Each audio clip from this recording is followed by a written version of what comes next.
Hey guys, Kyle, the Death Knight of Anime here, bringing you my review for Attack on Titan Season 3, Episode 18. So, the episode starts off with a confrontation between Eren and the man behind the man behind the Beast Titan, and yeah, there's a lot that you can dissect there, specifically that he knows Grisha and that he wants to save Eren. So, yeah, there's basically a lot you can glean from that. The first off is that I think just pretty much with the fact that he wants to save Eren, it kind of begs the question of what exactly is he trying to save Eren from? Which in itself, it leads into the idea that, yeah, there's definitely, there's more going on here than we're led to believe. Like, something for sure is going on behind the walls. And it's not just, and I think it's a little more, and it's definitely a little more complicated than just humans versus titans. I think we can assume that. And as a manga reader, I definitely know what it is, but yeah, if you guys, let's just say I'm gonna say the reveal. It's one of those things where after watching this episode, I'm tempted to just kind of reveal it here and now, but I'm just gonna bite in myself, and I'm just keep biting my tongue until pretty much next week, because until next week when we actually get to the basement at long last. But yeah, let's just say all you need to do is put a lot of the pieces of information we've gotten thus far. It'll make clear sense for sure. Now, having said that, I will say when this review is finally made, I'm not gonna lie. Again, this is assuming that the anime does eventually return after this season. The next arc after this is kind of the last two arcs after this season. Because yeah, trust me, these are the last two. The next two arcs are the last arcs. The last two arcs are definitely definitely kind of where the series, it definitely takes a completely different twist after this, and it is because of all that we've learned and all that's went down here. Um, and yeah, you just got to take those words of him wanting to save Eren just with you. Um, and one thing we can also glean from that just small conversation, just specifically about the Grisha bit, is that yeah, people have said it before that the man behind the Beast Titan, he looks a lot like Grisha, and at this point, all I'll say is that, trust me, anyone who has that, who believes it, who is really theorized about the fact there being a family connection there. Well, let's just say after this episode, you're definitely getting warmer. That's all I'll say.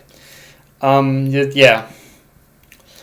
Now after all that, we basically we get loaded with quite a bit of exposition about the syringe of Titan fluid and who to use it on in the beginning of the episode. And when you hear Erwin talk about only using it on the most critically injured soldier, I think it was at that point I think it was at that point, and I think it was that point plus pretty much everything that went down in this episode, that we all knew then and there that it was going to be Armin who would survive this. But one thing I really enjoyed in terms of how that whole scenario played out into the current situation is that Levi was basically ready and willing to pretty much defy Erwin's orders. And like when you pretty much when he pretty much sees Erwin pretty much clinging to death, he pretty much he in that one instance he forgot instantaneously about what Erwin had said about using the syringe on only the most critically injured soldier. I mean, don't get me wrong, Erwin, he was in critical condition, but if you compare Erwin to Armin was the more critically injured soldier in a lot of ways, and he was willing to, and in order to make sure Erwin survived, pretty much Levi was willing to defy Erwin's orders. So in a weird way, it's kind of one of those things where it's understandable of what Levi was thinking at the time, but at the same time, he really, at the same time, it's just a very interesting situation to see, like, in order to see Levi even kind of grapple with that whole thing. And one thing that and the most hypocritical part about this to me is when we see Levi pretty much telling Aaron to look past his feelings. You could tell that Levi was saying that in order to hide the fact that he couldn't even do the same. Like, whether he knew it or not, Erwin had become such a crutch to Levi that had become a crutch that Levi couldn't even let go of, just as much as Armin had become a crutch for Eren and Mikasa.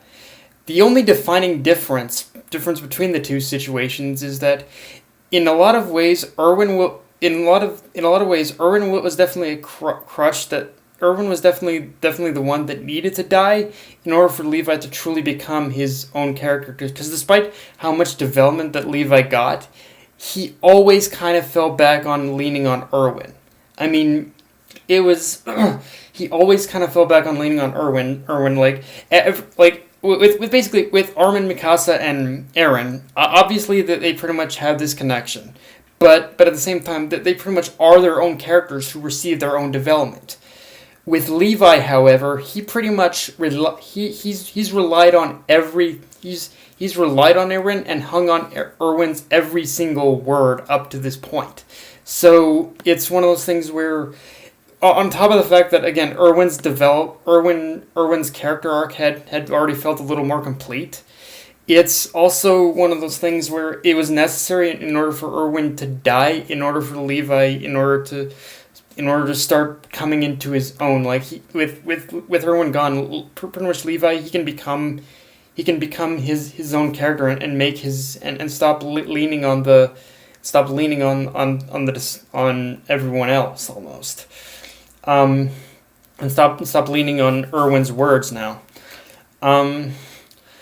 Also, it's time to get hyped, people, because if the preview is right, the next episode we are finally getting the secret of what's in the basement. And yeah, I think at this point I'm gonna have to assume that we're not gonna be adapting anything in the next arc for this season, because honestly, we in terms of this episode alone, we really only covered 2 chapters, so I think I can't really see us even going too far into like the next arc, if at all. And even if we do, it probably won't be a whole lot. I think if we do end up getting just a little bit of the next arc, it'll probably just be like a little bit of a tease or something like that. But yeah, I think, but yeah, I don't know if we're gonna get much at all of the next arc past this point. But yeah, as a whole, just kind of get hyped, guys, because we're gonna finally get into the basement, and yeah, it's one of those things where at this point, all you have to do in order to learn what's in the basement is you just gotta kind of piece together everything if you really want to know as to what the truth is about the basement depth, all you need to do is look at all the tiny little pieces we've gotten up to this point and just realize that, yeah, the answer is kind of staring you right in the face, I think, at this point. But and yeah, okay, so actually, on this point, like, my pretty much review on the actual episode itself is done. But I am gonna go on a little bit of a rant in terms of Crunchyroll at this point, because if you guys hadn't noticed, I was a little late with this episode, and there are a couple different reasons. There are a couple different reasons even outside of Crunchyroll as to why that is.